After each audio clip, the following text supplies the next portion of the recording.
जय हिंद दोस्तों, वंदे मातरम। कैसे हैं आप लोग?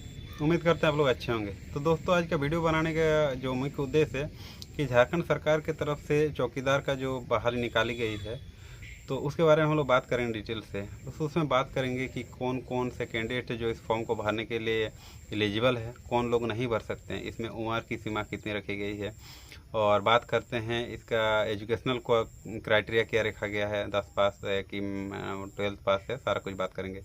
इसमें रनिंग है कि नहीं, और है तो कितने रनिंग है, कितने समय में आप इसको पूरा करेंगे तो आपको मान्य होगा, उसमें आपको कितना पॉइंट मिलेगा, रनिंग में कितने पॉइंट मिलेंगे, सारी बात करेंगे। और दोस्तों अगर आप इसको फॉर्म को अप्लाई करते हैं तो रजिस्ट्रेशन चार्ज क्या है, उसके बारे में बात करेंगे कि आप ये फॉर्म कहाँ से भर सकते हैं और भरने का अंतिम डेट क्या है, और इसमें रिजर्वेशन कितनी मिलती है एथलीट को, और महिलाओं के लिए कितना रिजर्वेशन है, सारा बिंदु जितना भी है इस वीडियो में बात करेंगे। तो दोस्तों बने रहे वीडियो में। और आप लोग से एक रिक्वेस्ट है, अगर इस चैनल में नए हैं और हमको पहली बार देख रहे हैं दोस्तों, तो इस चैनल को आप लोग सब्सक्राइब करके नोटिफिकेशन बेल को ऑन कर लीजिए, क्योंकि सरकारी वैकेंसी से रिलेटेड जितने भी नोटिफिकेशन आती है तो इस बार हम लोग इस चैनल पर डिस्कस करते हैं और आप लोग के लिए वीडियो बनाते हैं। तो चलिए दोस्तों वीडियो में आगे बढ़ते हैं। तो चलिए दोस्तों देखते हैं क्या है। देखिए दोस्तों, यही वो वैकेंसी है जिसके बारे में हम लोग बात कर रहे थे। ये वैकेंसी जारी हुआ आपका उपायुक्त सह जिला दंडाधिकारी का कार्यालय बोकारो से। ये वैकेंसी जारी हुआ है बोकारो का DC ऑफिस से, ठीक है। और देखिए बात करते हैं कि इसका वेबसाइट क्या है, कहाँ सब जाके देख सकते हैं ये वैकेंसी, ऑनलाइन कहाँ से जाँच कर सकते हैं। तो ये है वो वेबसाइट, ठीक है। इसमें आप लोग जाके जाँच कर सकते हैं। चलिए देखते हैं। अब देखिए कि आपका इस वैकेंसी का नाम क्या है। नाम है देखिए, चौकीदार संवर्ग नियुक्ति परीक्षा 2024, ये नाम है। उसका विज्ञापन संख्या देखिए जनवरी 2024 का ये विज्ञापन है। आगे बढ़ते हैं। देखिए आपका सीटों की संख्या, यहाँ सीटों की संख्या बताया गया है दोस्तों। अनारक्षित यानी जनरल कैंडिडेट के लिए कितना है, 99 है। और आपका अनुसूचित जनजाति यानी ST के लिए, ठीक है, ST के लिए आपका 23 है। SC के लिए देखिए, SC के लिए कोई सीट नहीं है, ठीक है, SC कैंडिडेट के लिए कोई सीट नहीं है। और EBC, ठीक है, E है आपका अत्यंत पिछड़ा वर्ग के लिए 25, और जो पिछड़ा वर्ग है उसके लिए 0 है, ठीक है। और जो EWS बोलते हैं, आर्थिक रूप से कमज़ोर वर्ग है, उसके लिए 16 सीट इसमें निर्धारित किया गया है दोस्तों। और कुल सीटों की संख्या देखिए दोस्तों, यहाँ है कुल सीटों की संख्या, यहाँ देखिए कुल सीटों की संख्या आपका 163, ठीक है दोस्तों। आगे बढ़ते हैं। आरक्षण का पद्धति क्या इसमें लागू किया गया है। अगर आप पर्यटन, कला, संस्कृति, खेल कूद इत्यादि में अगर आप के पास कोई सर्टिफिकेट है तो देखिए इसमें आपको 2% की आरक्षण मिलेगी, सीधी आरक्षण मिलेगी, 2% आपको छूट मिलेगा, ठीक है। देखिए सेकंड नंबर बिंदु को, दिव्यांग लोगों के लिए 4%, यानी इंग्लिश में हैंडीकैप बोलते हैं, उन लोगों के लिए 4% छूट रखी गई है दोस्तों। और देखिए अगला बात है, और किन लोगों को आरक्षण दिया जाएगा। इसमें है दोस्तों, अनुसूचित जनजाति के लिए 2% है, ठीक है। अनुसूचित जनजाति यानी ST के लिए 2% का इसमें छूट है। और देखिए महिलाओं के लिए यहाँ दिया है 5% का छूट, ठीक है। यहाँ हो गया, हम लोग बात किए हैं रिजर्वेशन का। बात करते हैं नियुक्ति का, ठीक है। तो नियुक्ति कौन कर रहे हैं, इसका अध्यक्ष कौन है, उपायुक्त, यानी जो DC है ना दोस्तों, वही है बोकारो का जो DC है, वही इनका हेड है, ये नियुक्ति वही करा रहे हैं। आगे बढ़ते हैं। इसका योग्यता आपका देखते हैं, शैक्षणिक योग्यता क्या है। तो देखिए योग्यता कम से कम मिनिमम 10th पास होनी चाहिए। बात करते हैं उम्र सीमा की, तो इसमें उम्र सीमा आपकी रखी गई है, कम से कम आपके पास 18, न्यूनतम जो है ना 18 साल आपका उम्र होना चाहिए, और अधिकतम उम्र होना चाहिए 35 साल, इसी के बीच आपका होना चाहिए, ठीक है। लेकिन अधिकतम उम्र सीमा में कुछ छूट है कुछ खास समुदाय के लिए। तो देखते हैं कौन कौन लोग के लिए छूट है। तो देखिए अगर आप OBC कैंडिडेट है, ठीक है, OBC कैंडिडेट है तो आप 37 साल तक भर सकते हैं। जनरल के लिए है 35 और OBC के लिए है 37 साल, समझ रहे। और अगर महिला कैंडिडेट है तो आप 38 साल तक भर सकते हैं, महिला के लिए 38 साल। लेकिन कौन महिला, जो है ना OBC और जनरल, ओनली फॉर OBC और जनरल, ठीक। ST SC महिला पुरुष दोनों के लिए 40 वर्ष है, ठीक है दोस्तों, क्लियर है। और जो ये है आर्थिक कमज़ोर वर्ग, जिसको बोलते हैं EWS के लिए कितना रखा गया है, 35 वर्ष, ठीक है, क्लियर है यहाँ तक। बात करते हैं आयु गणना तिथि की, कि आपका उम्र कब से काउंटिंग होगा। तो देखिए दोस्तों 1 जुलाई 2024 ये जो डेट है ना 1 जुलाई 2024, तो 1 जुलाई 2024 तक आपका उम्र 18 वर्ष हो जाना चाहिए। और अगर इस डेट तक आपका उम्र 35 साल से ज़्यादा हो जा रहा है तो भी आप नहीं भर सकते हैं, इससे कम हो जा रहा तो भी नहीं भर सकते हैं। अधिकतम उम्र की जैसे बताएं कुछ कुछ छूट किन्हीं लोगों के लिए, लेकिन जनरल का बात कर रहे हैं, ठीक है। इतना दूर आप समझ गए हैं। जिस बीट में फॉर्म निकला है अगर वहाँ से आप बिलोंग करते हैं तभी इस फॉर्म को भर सकते हैं, ठीक है। मान लीजिए एग्जांपल एक्स कोई गांव है, ठीक है, और आप उस गांव से अगर आप भरना चाहते हैं फॉर्म, तो आप उस गांव का निवासी होना ज़रूरी है। ये नहीं कि आप इस गांव से है और इस गांव में आके फॉर्म भरिएगा, तो ये अलाउ नहीं है। अगला शर्त देखिए, आपको साइकिल चलाने आना चाहिए, ठीक है, सभी को लगवाती है।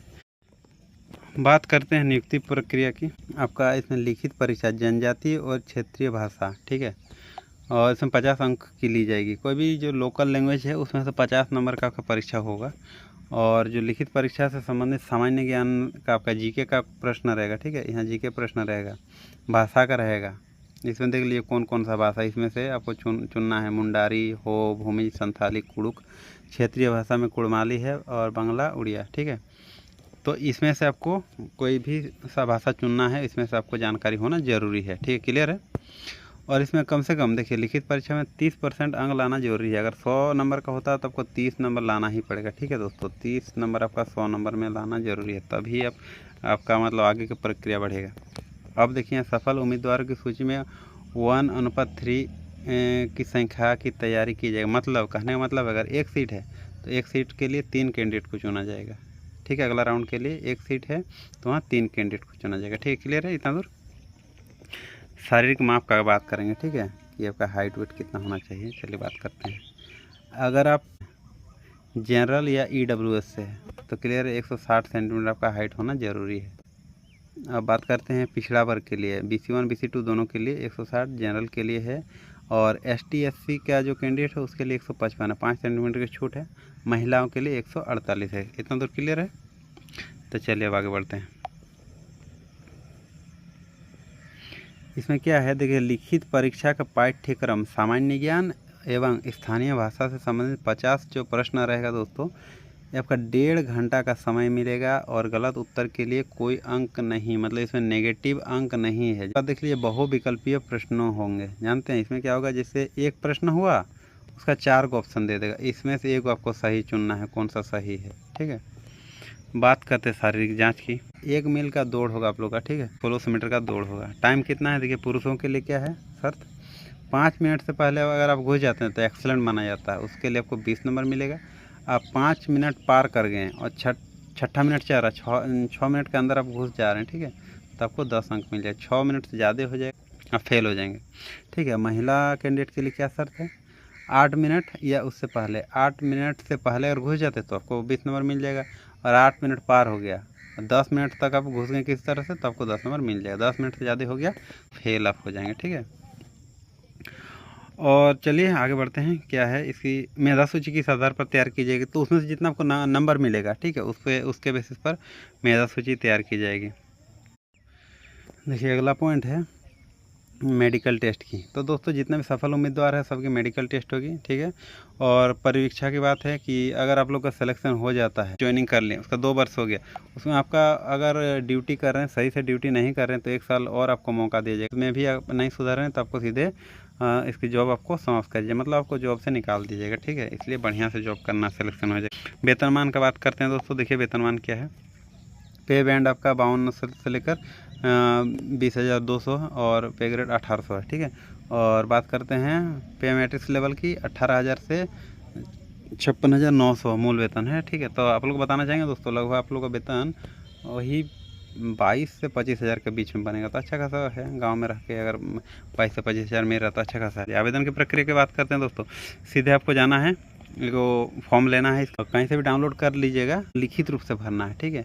आपको अपना हैंड से लिखना है सारा, शैक्षणिक जो मैट्रिक आपका कितना नंबर आया था वगैरह वगैरह, रोल नंबर, रजिस्ट्रेशन नंबर।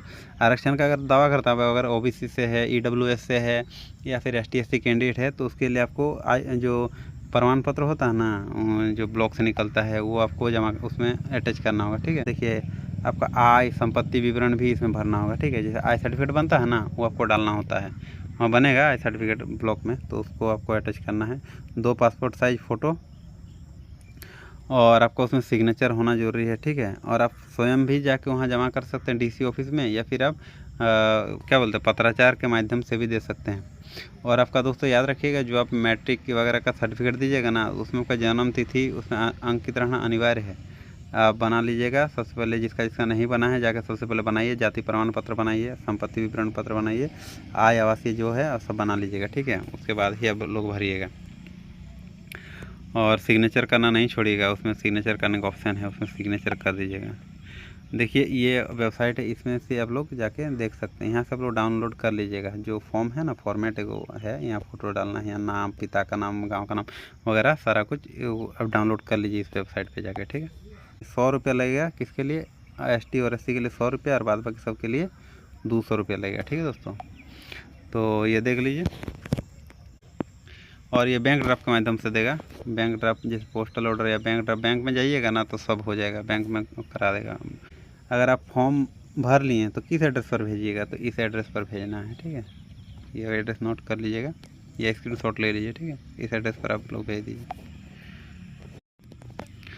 तो दोस्तों ये तमाम जानकारियाँ थी इस फॉर्म से रिलेटेड। देख लीजिए फॉर्मेट एक बार, इस फॉर्म का फॉर्मेट क्या इस तरह का रहेगा, आपका फ़ोटो रहेगा, अंचल थाना वगैरह सब नाम रहेगा। दिक्कत होगा तो कमेंट कीजिएगा, अलग से एक वीडियो बना देंगे इससे रिलेटेड। और एक बार देख लीजिए कहाँ से कितना सीट है, ठीक है। बीट का नाम देख लीजिए। और ये सारा चीज़ पढ़ना मतलब पॉसिबल नहीं है, इसलिए आप लोग एक बार देख लीजिए। उस पर का देखिए नावाडी में कहाँ कहाँ आपका सीट है, देख लीजिए जल्दी जल्दी से। बेरमू का कैंडिडेट देखिए, कसमार का देखिए, ये सारा आप लोग देखते रहिए। चंदन क्यारी का दिया है, गोमिया का। तो दोस्तों ये थी आज की वीडियो, उम्मीद करते हैं आप लोग को कुछ हेल्प हो जाएगा। और अगर वीडियो दोस्तों पसंद आता है तो कृपया करके लाइक कर दीजिए और चैनल को सब्सक्राइब कर दीजिए। इसी तरह अगर कोई भी नोटिफिकेशन जारी होती है झारखंड सरकार या सेंट्रल गवर्नमेंट की तरफ से, तो उस पर हम लोग वीडियो बनाएंगे और आप लोग तक पहुँचाने का काम करेंगे दोस्तों। तो ठीक है दोस्तों, आज के लिए बस इतना ही।